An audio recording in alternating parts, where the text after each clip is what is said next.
Bulletin की शुरुआत करते हैं और पहली बड़ी खबर आपको छपरा से बता देते हैं, जहां सुबह सुबह बिशुनपुर के पास पुलिस और कुख्यात अपराधी शिकारी राय के बीच मुठभेड़ हो गई है। छापेमारी के दौरान शिकारी राय ने पुलिस पर फायरिंग कर दी, जिसमें मुठभेड़ में एसआई सुमन कुमार घायल हो गए। जवाबी कार्रवाई में पुलिस की तरफ से की गई फायरिंग में कुख्यात अपराधी शिकारी राय भी जख्मी हो गया, जिसे गंभीर परिस्थिति में सदर अस्पताल में इलाजरत रखा गया है। आपको बता दें कि शिकारी राय हत्या और लूट के कई मामलों में वांछित था और कल पुलिस लाइन के पास हुई हत्या में भी शामिल बताया जा रहा था। पुलिस ने उसे सदर अस्पताल में भर्ती किया है। मौके से 2 पिस्टल और 3 मैगजीन बरामद की गई है। एक्सक्लूसिव तस्वीरें भी हम आपको दिखा रहे हैं। पुलिस और कुख्यात अपराधी के बीच मुठभेड़ की ये तस्वीर है, जिसके बाद जख्मी अवस्था में अपराधी शिकारी राय के एनकाउंटर के बाद उसे अस्पताल में इलाजरत भी रखा गया है। हत्या लूट के कई मामलों में शामिल था और कई दिनों से वांटेड चल रहा था और आखिरकार पुलिस को सफलता भी मिली। हालांकि इस एनकाउंटर के दौरान पुलिस को भी गोली लगी है, जिसकी जानकारी सामने आई है। कुख्यात जवाबी कार्रवाई में शिकारी राय जख्मी बताया जा रहा है। आपको बता दें कि कल ही हुई हत्या में भी ये आरोपी है शिकारी राय। लूट, हत्या सहित कई संगीन मामलों का ये आरोपी बताया जा रहा है। मुठभेड़ हो गई, जिस दौरान छापेमारी के दौरान शिकारी राय ने पुलिस पर फायरिंग की, जिसमें मुठभेड़ में एसआई सुमन कुमार के जख्मी होने की खबर है। जवाबी कार्रवाई में पुलिस की तरफ से भी फायरिंग की गई और इसी दौरान कुख्यात अपराधी शिकारी राय जख्मी हो गया। आप तस्वीरें इस कुख्यात अपराधी शिकारी राय की देख पा रहे होंगे।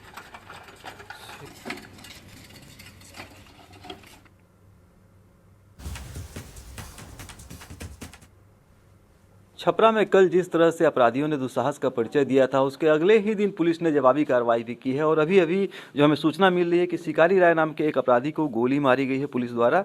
हालांकि अपराधी अभी सुरक्षित है, उसे अभी जीवित है। आप दिखाना चाहेंगे कि जिस तरह से ये अपराधी का अंदर में इलाज चल रहा है, यही अपराधी है शिकारी राय, जिसके ऊपर बताया जा रहा है कि हत्या और लूट के 1 दर्जन से अधिक मामले दर्ज है। और कल जो हत्याकांड हुई थी, जो एक व्यक्ति की हत्या की गई थी, उसका भी आपराधिक चरित्र सामने आ गया है और बताया जा रहा है कि ये पूरी रंजिश में ये हत्या की गई थी। लेकिन जिस तरह से पुलिस लाइन के ठीक सामने अपराधियों ने उसे खदेड़ कर गोली मारी थी, तो पुलिस के लिए एक बड़ी चुनौती थी। लेकिन आज सुबह सुबह पुलिस ने जवाबी कार्रवाई की है और एक अपराधी को गोली मार दिया। हालांकि इस कार्रवाई में पुलिस का एक जवान भी जख्मी हुआ है, जो खतरे से फिलहाल बाहर है। लेकिन जिस तरह से पुलिस ने एनकाउंटर को अंजाम दिया है, उसको लेकर के पुलिस ने एक अपनी उपस्थिति दर्ज कराई है कि अपराधी अगर शहर में घटना को अंजाम देते हैं तो पुलिस भी चुप नहीं बैठेगी, पुलिस की भी गोलियां जो है गरजेंगी और उनको गोली मारी जाएगी। संतोष गुप्ता, न्यूज़ 18, छपरा।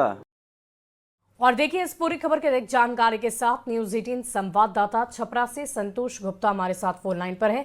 संतोष, क्या जानकारी है, कब ये सब कुछ हुआ और जवाबी कार्रवाई में शिकारी राय के जख्मी होने की खबर है, अभी क्या स्थिति उसकी बताई जा रही है?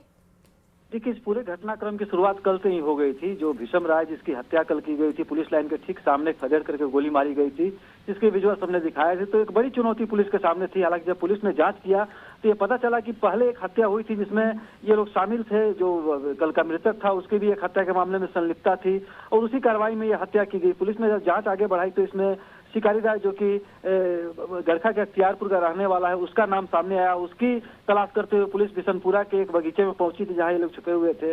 वहां जैसे ही पुलिस पहुंची, पुलिस पर फायरिंग की गई, जिसमें पुलिस का एक जवान सब इंस्पेक्टर जो है सुमन कुमार, उनको कंधे में गोली लगी है, वो जख्मी हो गए। पुलिस ने भी कार्रवाई की है। पैर में 2 से 3 गोली लगने की बात कही जा रही है। उसका इलाज चल रहा है। जो शिकारी राय है, जिसके ऊपर 12 से ज्यादा मामले दर्ज, जिसमें हत्या, लूट, कई संगीन मामले दर्ज है। आपको रोकना चाहूंगी संतोष, हमारे साथ सारण के एसएसपी इस वक्त फोन लाइन पर जुड़े हुए हैं। डॉक्टर कुमार आशीष हमारे साथ हैं। बहुत बहुत स्वागत सर आपका न्यूज़ 18 पर। और सबसे पहले ये बताइए कि इन दिनों काफ़ी एक्शन में पुलिस नज़र आ रही है और कई दिनों से वांटेड अपराधी एनकाउंटर में जख्मी हो गया है। कैसे ये सब कुछ हुआ, कैसे पुलिस को ये सफलता मिली? जी नमस्कार। हाँ, ये कल जो है दोपहर में करीब 2:45-3 बजे के लगभग हमारे यहाँ टाउन क्षेत्र में जो है एक घटना की गई थी इन लोगों के द्वारा, जिसको हम लोगों ने वैज्ञानिक तरीके से और सीसीटीवी फुटेज के आधार पर इस अपराधी की शिनाख्त करी और रात में ही हमारी टीम ने इसे पकड़ा। और जब इसको हम लोगों ने हथियार और इन सब चीज़ों के लिए पूछताछ करी तो ये दिखाने के बहाने जो एक बिशनपुर के पास बगीचा है, वहाँ जाकर इसने फायर कर दिया। इसके जवाब में पुलिस ने आत्मरक्षा फायरिंग करी जिसमें उसको भी लगी है और इस प्रकार हम लोगों ने उसे पकड़ा है। करीब उसमें 7 से ज्यादा मामले जो है अभी तक सामने आए हुए हैं जो कि हत्या, डकैती और लूट के हैं।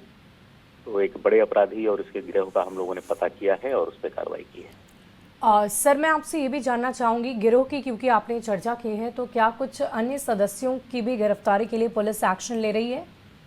बिल्कुल, कल जो घटना हुई है उसमें कुल 3 लोगों को नाम आया है जिसको हम लोग शिनाख्त कर रहे हैं और उस पर कार्रवाई की जा रही है।